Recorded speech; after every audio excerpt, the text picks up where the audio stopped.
All right, number 12, Curious Sojourner says, what counsel would you give a discouraged believer with a debilitating chronic illness that carries a lot of guilt for not being able to serve in the ways that they may want to be able to?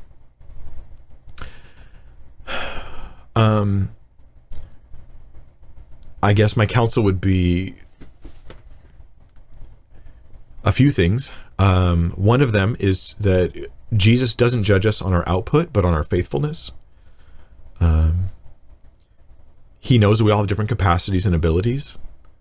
And any of us who've gone through times of being ill, like if you're sick and you're laying there and you can't get anything done, and you actually can't get anything done, then you shouldn't feel bad that you can't do anything. Like it can bother you. I'm bothered that I can't do more, but you shouldn't feel guilt-ridden as though it is your fault. Like as if a person in a wheelchair who was born crippled should feel guilty that they can't walk. That's weird. It might bother them. They might be like, man, I wish I could walk. It's inconvenient. But should they feel bad? Like, I'm sorry, I can't walk, guys. I'm sorry. Like as if it was a decision they made. So if your chronic disability is a result of bad decisions you made, then there's some guilt there. And then you take that to the Lord and you're like, Lord, I acknowledge it. I repent. Help me do the best I can with what I've got now. But otherwise, if it's out of your control, there isn't even any guilt there. It's just a bothersome, difficult thing.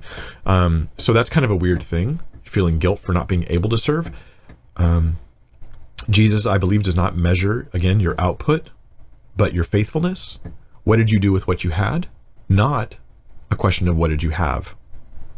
It's what you do with what you had. That's it. That's all. We do this with kids all the time. You don't expect a 5-year-old to perform tasks as well as a 15-year-old or a 25 or 30-year-old. We understand capacity is an issue. Another thing I would recommend is, and I only say this because I've experienced it not only in my own life, just feeling this temptation, but I've seen it in others. This is, again, just a broad thing I'm throwing out there. I'm not accusing you of anything, right? But this might give you a healthy way of analyzing whether you should feel bad or not. There's a certain amount you can accomplish. If you're very realistic about that amount and you don't expect yourself to do less or more, then I think that you can have a healthy mentality at the end of the day for whatever you accomplished. Let me try to explain. I had a buddy, who was a friend of mine, lived down the street from me many years ago, who had major back issues. He couldn't work. He was on disability because of it. And he would always stand there rubbing his back like this. I mean, all day long he'd just do this when he was standing there with his cane, and he was always rubbing his back. And he actually had worn holes into his shirts where his thumb was right there, just kind of doing this. So he was legitimately disabled. He got injured doing like construction work on highways, lifting up one of those big rails, hundreds of pounds, and something had happened where he just messed up his back. During the last few years of his life, he opened up to me and he told me something that I totally had never even suspected. And he had tremendous guilt. And he said to me, he's passed away since, but he said to me, Mike, I feel so bad because I've been disabled, but for years and years, I exaggerated my back pains to get out of having to do things. And then he told me something it blew my mind. I'll never forget it. And he's my friend. I care about that guy. I wasn't mad at him, but it was sad. And he says, I have holes in all my shirts because I'm always doing this with my back. He goes, I don't need to do that. I do that to send signals out to people that I'm in pain so they won't ask me to do things, and so they'll do stuff for me. He felt tremendously guilty.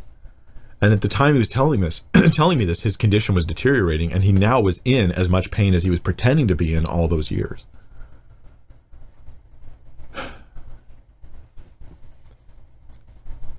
I think the lesson's obvious. So if you are dealing with disability, chronic things, everyone understands, the Lord certainly understands, and you should not expect yourself to do more than you can do. But you also need to be honest about how much you can do so that you don't fall into the error of using a bad excuse. And if you have a realistic vision of where that line is, of what you can do and can't do, right? Where you could push yourself, where it's healthy, it's a healthy pushing yourself. It doesn't destroy you, but it even strengthens you. It increases your capacities because you're not overdoing it and causing yourself more harm. if you have that healthy understanding of where that line is, then you try to get up to that line each day, and then you just have no guilt.